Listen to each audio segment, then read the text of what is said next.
पाकिस्तान को करा जलील, खूब जबरदस्त। और अंदर भी इन लोगों ने एक दूसरे को जलील करा, जैसी इनकी आदत, तुम यहूदी को बेच दोगे, तुम हिंदू को बेच दोगे, तो ये बड़ा इन्होंने ड्रामा करा। तुर्की बीच बीच में, तुर्की को क्या होता है कि इस्लामिक वर्ल्ड का लीडर बनने की इसमें चुल उठती है तुर्की। साइप्रस वालों को बोला कि आप इंडिया आ जाइए, वीजा ऑन अराइवल आपको देंगे, वो तो एक दोनों मुल्कों के बीच में ये हो गया एका। पाकिस्तानी गवर्नमेंट, ठीक है, आपको जो करना है, आपको टेररिस्ट को मारना है मारो यार, उसको उड़ा दो, कोई दिक्कत नहीं, छोड़े। जय हिंद दोस्तों, मैं हूं मेजर गौरवारी और आप देख रहे हैं द चाणक्य डायलॉग्स। इस वीडियो को लाइक करिए, हमारे चैनल को सब्सक्राइब करिए और बेल आइकन दबाना बिल्कुल मत भूलिएगा दोस्तों। अच्छा दोस्तों, ऐसा है कि हमने कुछ दिन पहले आपको खबर दी थी कि पाकिस्तान की जो डिप्लोमेटिक प्रॉपर्टी है वॉशिंगटन में, अमेरिका में, वो बिक रही है। और सबसे पहली जो बोली लगाई है वो एक यहूदी ने, एक ज्यू ने लगाई है, जिसने बोला था कि साहब अगर ये प्रॉपर्टी हमें बिक जाती है तो हम इसमें सिनेगॉग बनाएंगे, जो यहूदियों का मंदिर होता है, इबादतगाह होती है, वो बनाएंगे। दूसरे नंबर पर था एक भारतीय, उसने बोला मुझे भी खरीदनी है, ये मेरी बिड है। तीसरे पे था एक पाकिस्तानी। अच्छा क्या हुआ कि इसके बारे में हमने वीडियो करा और पाकिस्तान को करा जलील, खूब जबरदस्त। और अंदर भी इन लोगों ने एक दूसरे को जलील करा, जैसी इनकी आदत, तुम यहूदी को बेच दोगे, तुम हिंदू को बेच दोगे, तो ये बड़ा इन्होंने ड्रामा करा। अब इन्होंने एक नया एक स्कैम खोला है। ठीक है, स्कैम क्या है?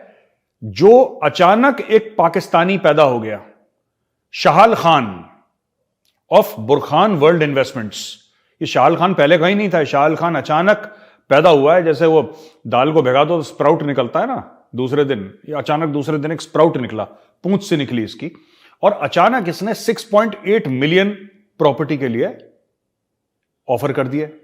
अब पाकिस्तान को अपनी इज्जत बचानी थी, इन्होंने क्या करा कि खुद ही किसी पाकिस्तानी से बोला, जिसके पास थोड़े पैसे थे, या इन्होंने फिर कटोरा वटोरा दायमा करा होगा, और इसने बोला नहीं यार देखो, बेचना तो हमें है, लेकिन अगर यहूदी या हिंदू के हाथ बिक गया तो भाई साहब हमारी कौम जो है ना, वो इतनी नफरत करती है हिंदुओं से और यहूदियों से, ये हमें कच्चा चबा जाएगी।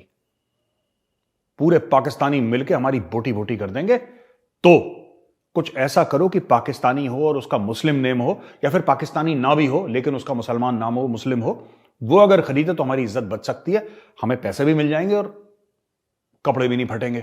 तो ये इन्होंने तरीका निकाला। ये जो खान है, खान पहले कहीं नहीं था, खान पहले कहीं नहीं था, खान ये अंकुरित हुआ है, खान प्रस्फुटित हुआ है खान, और अब खान को ये बेच रहे हैं। तो ये तो इनकी भाइयों एम्बेसी की स्टोरी थी, ठीक है ना।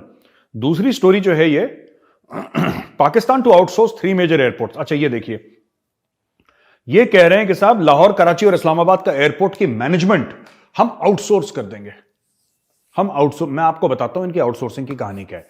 आउटसोर्स यानी कि उसकी जो मैनेजमेंट है, उसका जो देख रेख है, उसको चलाना है, वो हम लोग दे देंगे किसी और को, और वो अच्छी तरीके से चलाएगा। इससे क्या होगा? प्रॉफिट भी होगा, मुनाफा भी होगा, अच्छी तरीके से चलेगा, पैसेंजर को ज्यादा सुविधाएं मिलेंगी, और ये सब ब्ला ब्ला ब्ला। अच्छा, ये तीनों एयरपोर्ट इनके गिरवी हैं, बाय द वे, मैं आपको पहले बता दूं।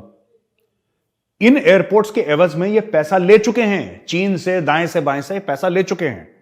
तो इनका इस्लामाबाद का एयरपोर्ट है, जो इनका कराची का एयरपोर्ट है, और इनका जो लाहौर का एयरपोर्ट है, तीनों के तीनों गिरवी एयरपोर्ट हैं, राइट। अब ये कह रहे हैं कि हम किसी को देंगे चलाने के लिए एयरपोर्ट। ये आर्टिकल आप देखिए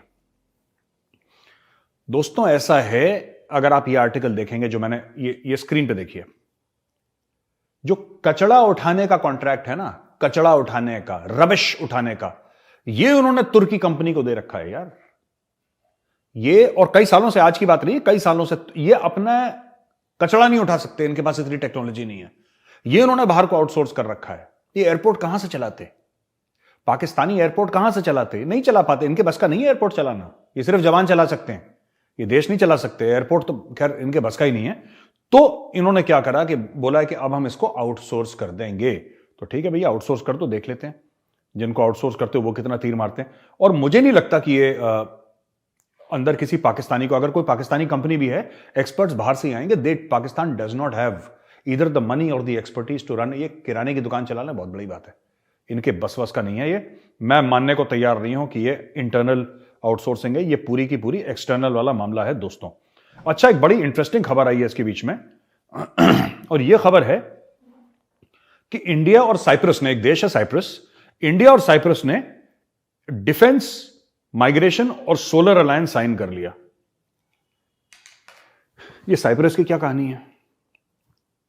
साइप्रस एक छोटा सा देश है और जमीन को लेके, तेल को लेके और पॉलिटिकल डिफरेंसेस को लेके इसकी और तुर्की की बिल्कुल नहीं बनती, बिल्कुल नहीं बनती। मतलब ये ऐसा है कि एक आंख नहीं सुहाते एक दूसरे को। अच्छा, तुर्की बीच बीच में तुर्की को क्या होता है कि इस्लामिक वर्ल्ड का लीडर बनने की इसमें चुल उठती है तुर्की में कि हम इस्लामिक वर्ल्ड का लीडर बन जाएं।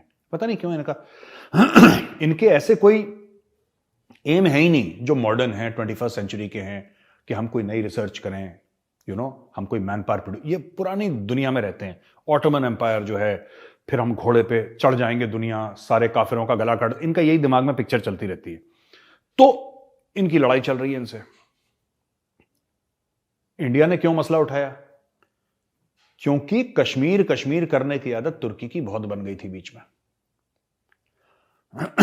तो इंडिया ने बोला भी एक दो बार कि देखो यार, तुम ये सब चीजों मत पढ़ो, ये बड़ों का खेल है, छोटों का खेल नहीं है। तुम बीच में पढ़ोगे तुम्हें बहुत खामियाजा भुगतना पड़ेगा। तुर्की को बात समझ में नहीं आई, तुर्की को ये बात समझ में नहीं आई। अब इंडिया ने क्या करा है कि इंडिया ने चुपचाप से साइप्रस से जाके डील साइन कर दी, साइप्रस से जाके डील साइन कर दी। और ये डॉक्टर जयशंकर हैं, ये कंटेम्प्रेरी जो हैं इनके फॉरेन मिनिस्टर ऑफ साइप्रस, इयोआनिस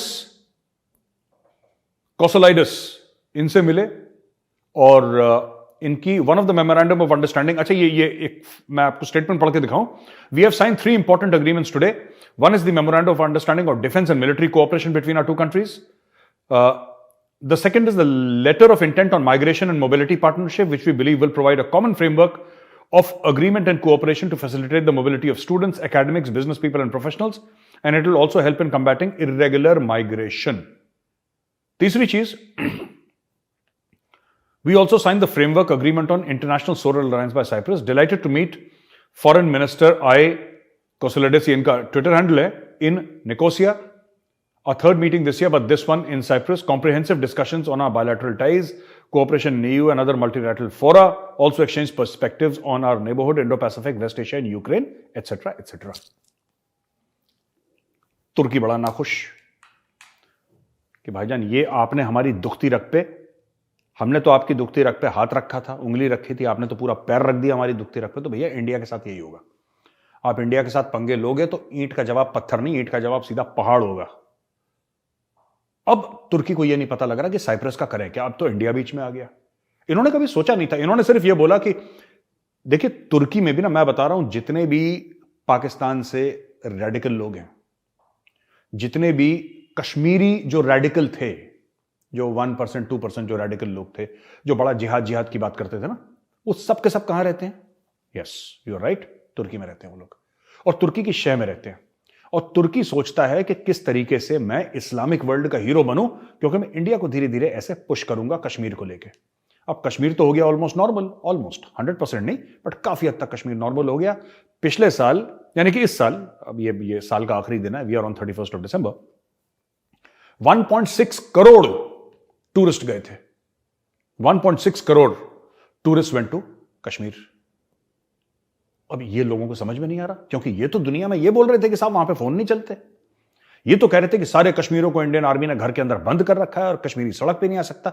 यहां पे इंटरनेशनल मीडिया में रिपोर्ट आ रही है कि 1.1.5 करोड़ से ज्यादा टूरिस्ट वहां पे कश्मीर चले गए। कह रहे ये कैसे हो सकता है यार, हम तो झूठ बोल रहे थे, दुनिया हमारे झूठ पकड़ा गया, चोरी पकड़ी गई। उसी में तुर्की फंस गया कि कश्मीर का क्या हो, कश्मीर का चौधरी बनने की आदत। पैसे वैसे है नहीं तुर्की के बाद, वो फुकरा मुल्क है, they don't have much money, ठीक है। लेकिन पाकिस्तान के आगे तो करोड़पति है वो, पाकिस्तान के आगे तो कोई भी करोड़पति है, लेकिन तुर्की तो खासा करोड़पति है, प्लस वो मुस्लिम कंट्री है। तो सोचा कि इंडिया को किस तरीके से हम धक्का वक्का देंगे। इंडिया ने वापस खींच के मुंह पे मारा, भिगा के पहले चित्तर फड़ाक से। तो तुर्की अब लाइन पे आ गया। अब साइप्रस के साथ हमारी डिफेंस डील हो गई। अब साइप्रस के लोग आके इंडिया में ट्रेनिंग करेंगे, जाहिर सी बात है, इंडियन मिलिट्री एकेडमी में ट्रेन करेंगे, एनडीए में ट्रेन। मुझे नहीं पता डिफेंस डील में क्या है, लेकिन जनरली यही होता है। आपकी जॉइंट एक्सरसाइजेज होती हैं, वेपन प्लेटफॉर्म्स एक्सचेंज होते हैं, राइट। आपकी एम्बेसीज एक्टिव हो जाएंगे, जो आपके डिफेंस अटैचीज हैं वो ज्यादा एक्टिव हो जाएंगे वहां पे। एम्बेसी तो पहले से एक्टिव थी, डिफेंस अटैचीज ज्यादा एक्टिव हो जाएंगे वहां पे। हिंदुस्तानी सडनली आपको देखेगा सरकार ने ऐसी टैक्स ब्रेक दे दी, तो वहां पे बॉलीवुड की फिल्में शूट हो रही हैं साइप्रस में। साइप्रस वालों को बोला कि आप इंडिया आ जाइए, वीजा ऑन अराइवल आपको देंगे।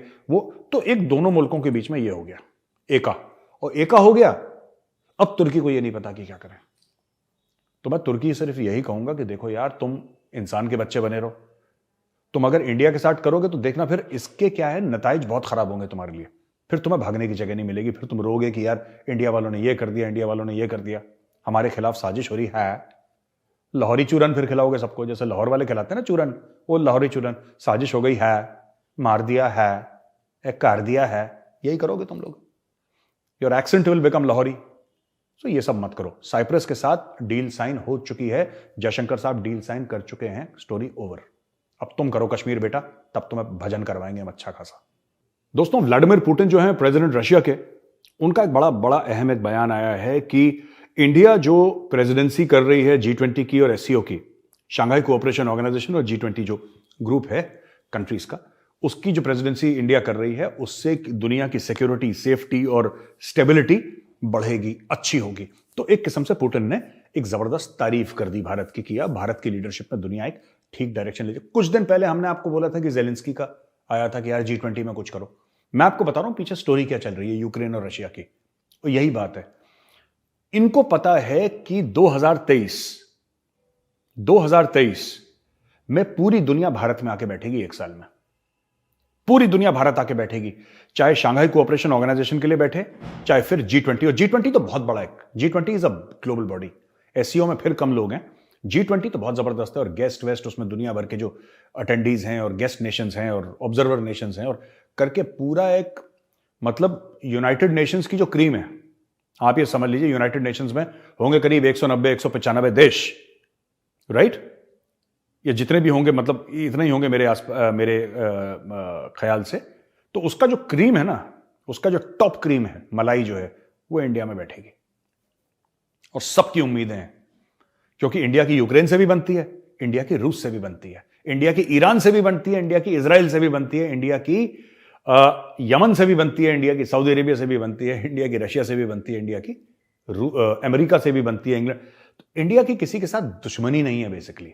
वो चाइना के साथ थोड़ा सा कटपट होती रहती है, बट इंडिया की किसी के साथ दुश्मनी नहीं है। और सब लोग इंडिया को ट्रस्ट करते हैं।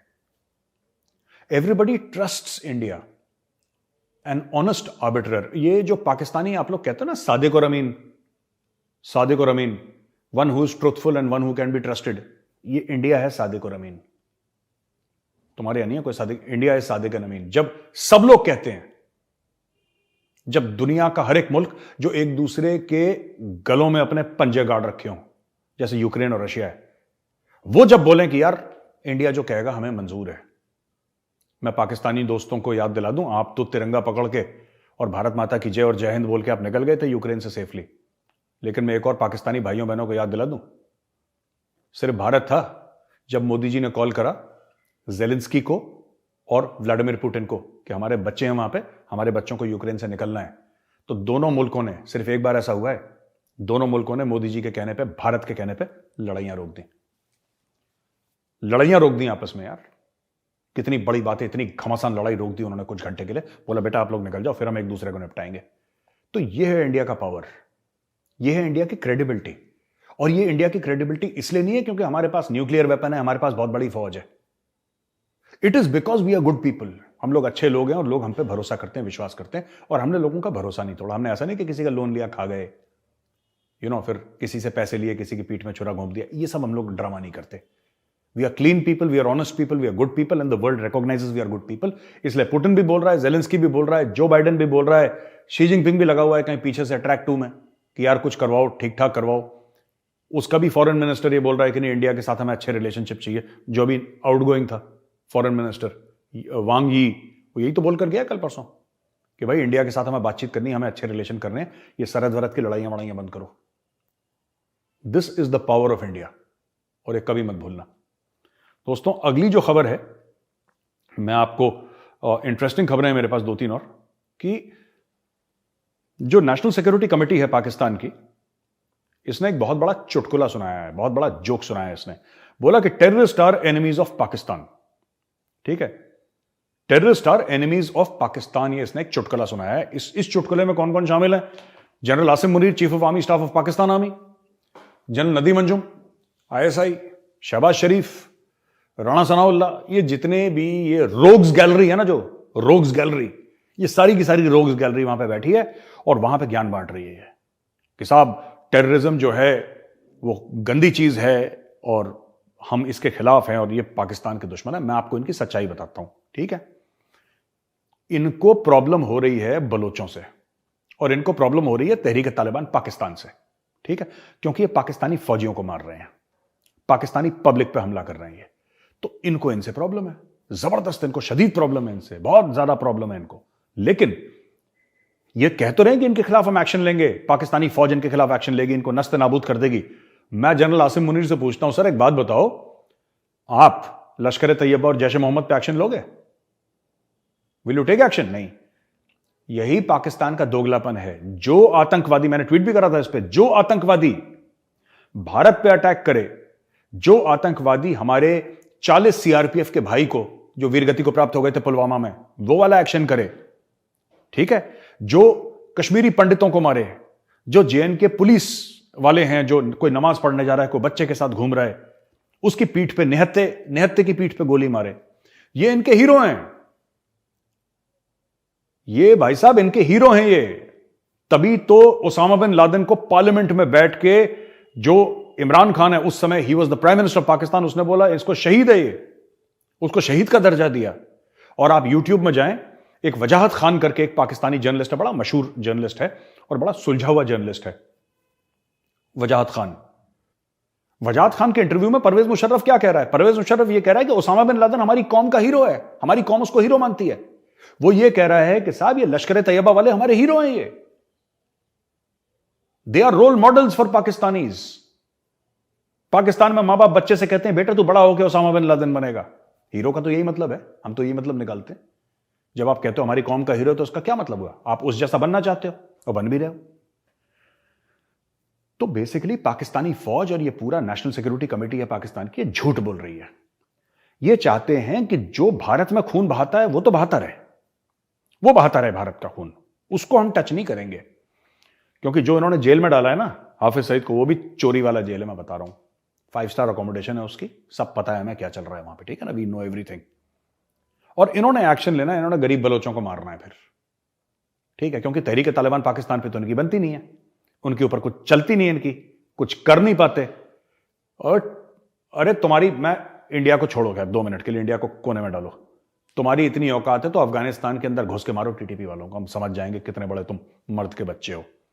ईमान, तकवा, जिहाद फी सबीलिल्लाह, सब चोर एक नंबर के, सब चोर, और तुम्हारा जिहाद भी चोर, पूरा चोरी का आइटम है ये। जाओ ना लड़ो। नहीं, ये क्या करेंगे, बलोच जो निहत्ते बंदे हैं, कोई बाजार में किसी की रेड़ी है, किसी का कुछ है, किसी का कुछ काम है, कोई टाई पहन के दफ्तर है, उसको उठा लेंगे, उसकी लाश मिलेगी। ये इनका काम है पाकिस्तानी फौज का। इसके अलावा पाकिस्तानी फौज कभी कुछ नहीं कर पाई। ये भी नेशनल सिक्योरिटी काउंसिल की चीजें, सब के सब ये झूठ बोल रहे हैं, ठीक है दोस्तों। This all a bunch of lies and मुझे नहीं लगता कि they mean anything bye it. ये सिर्फ अपने लोगों को एक मैसेजिंग कर रहे हैं, they are just trying to pass time, और ये टाइम पास करके सोच रहे हैं कि हम किसी तरीके से इस क्योंकि पाकिस्तान को इस समय चाहिए एक मैसेज कि हाँ सब ठीक है, और कोई ना कोई तो ऊपर बैठा है जो देख रहा है सब कुछ। तो उन्होंने बोला जी हम तुम्हारे ऊपर बैठे हैं, हम सब कुछ देख रहे हैं। इन्होंने करना कख नहीं है, इनके बस का कुछ नहीं, ठीक है दोस्तों। एक और खबर है मेरे पास, और ये थोड़ी सी दुखदाई खबर है यार, मुझे बड़ा बुरा लगा। ये मैं आपको पढ़ के बताता हूं। ये डॉन न्यूज है, जो पाकिस्तान का बड़ा मशहूर अखबार है। तो डॉन न्यूज की खबर है कि 129 Afghan illegal immigrants with 178 children in Sindh jails. तो यार ये सिंध का इंफॉर्मेशन मिनिस्टर है शर्जील मेमन, उसने बोला है। और मैं ये चाहता हूं, ये फोटोग्राफ आप देखो यार, ये देखो, दिख रही है आपको फोटोग्राफ? ये फोटोग्राफ को देखो। और मैं ये सोचता हूं यार कि ये कैसे लोग होंगे पाकिस्तानी यार। इतने चेहरे देखो बच्चों के यार, मासूम बच्चे। ये बच्चों को जेल में ठूस रखा है जानवरों की तरह, जैसे मुर्गियां होती है ना, वो छोटे से केज में मुर्गियों को बंद करके लोग जो कसाई ले जाता है, वैसे बच्चों को डाल रखा है। ये फोटो वायरल हो रखी है पाकिस्तान में, आप खुद देखो यार। मैं अजीब सा ना, मैंने ये फोटो देखी ना बच्चों की, मेरे पेट में अजीब सी हलचल हुई है। मैंने बोला ये कैसे बंदे हैं यार, ये पाकिस्तानी गवर्नमेंट। ठीक है, आपको जो करना है, आपको टेररिस्ट को मारना है, मारो यार, उसको उड़ा दो, कोई दिक्कत नहीं। छोटे छोटे बच्चों को, इनका दिल नहीं है यार, इनका दिल नहीं है, इंसान है ही नहीं है। जो पाकिस्तानी गवर्नमेंट है ना, they are not human beings. अब देखना, इस फोटो को देख के तहरीक तालिबान पाकिस्तान वाले फिर ठोकेंगे इनको, मैं बता रहा हूं। आप देख लेना, मैं आपको बता रहा हूं। नए साल में, आज 31 तारीख है, नए साल में ये और जबरदस्त शदीद ठोकेंगे पाकिस्तानियों को, इनका मार मार के बनाएंगे दुम्बा, तब इनको अकल ठिकाने आएगी। ये देखो, लातों के भूत दोस्तों बातों से नहीं मानते। बस मैं इतना कहना चाहता हूं। अंत में यार, एक फोटोग्राफ मैंने देखी, जो नरेंद्र मोदी जी की, जो माननीय प्रधानमंत्री हैं, उनकी माता जी का निधन हो गया, तो हमने भी ट्वीट करा शोक प्रकट करने के लिए। किसी ने व्हाट्सएप पे मुझे भेजा था, ये थॉट एक व्हाट्सएप पे भेजी थी, जब वो अपनी माता जी के लिए मोदी जी और उनके भाई उनको अंतिम संस्कार के लिए ले जा रहे थे। तो किसी ने लिख के भेजा, बड़ी खूबसूरत लाइन भेजी कि देखो, दो बेटे हैं, अपनी मां के अंतिम संस्कार के लिए ले जा रहे हैं, और एक बेटा दुकानदार है, छोटा सा दुकानदार है, और दूसरा बेटा भारत का प्रधानमंत्री है। देखिए, यही है भारत की ताकत। मोदी जी अगर वो चाहते तो क्या अपने रिश्तेदारों को, अपने भाइयों को महल में नहीं बैठा सकते थे? प्रधानमंत्री के लिए सिर्फ एक इशारा काफी है कि जाओ, ये मेरा भाई है, देख लेना जरा इसको। करोड़ों अरबों में खेलता उनका भाई, लेकिन नहीं, वो एक छोटी सी दुकान चला रहा है और अपनी गुजर बसर कर रहा है। इसको कहते हैं इंटेग्रिटी, और इसकी कोई कीमत नहीं होती। तो दोस्तों, ये वीडियो देखने के लिए बहुत बहुत धन्यवाद। नया साल आने वाला है, हम और मेहनत करेंगे। इस साल आप लोगों ने जो हमारे साथ कोऑपरेशन करा है, हमें आशीर्वाद दिया है, और जो हमारी टीम ने मेहनत करी है, आप सब लोगों का बहुत बहुत धन्यवाद। हाथ जोड़ के बहुत बहुत धन्यवाद। ऐसा आशीर्वाद बनाए रखिएगा और मैं आपके साथ जुड़ा रहूंगा। ये वीडियो पसंद आए तो इसको लाइक करिए, हमारे चैनल को सब्सक्राइब करिए और बेल आइकन दबाना बिल्कुल मत भूलिएगा। जय हिंद, वंदे मातरम, भारत माता की जय।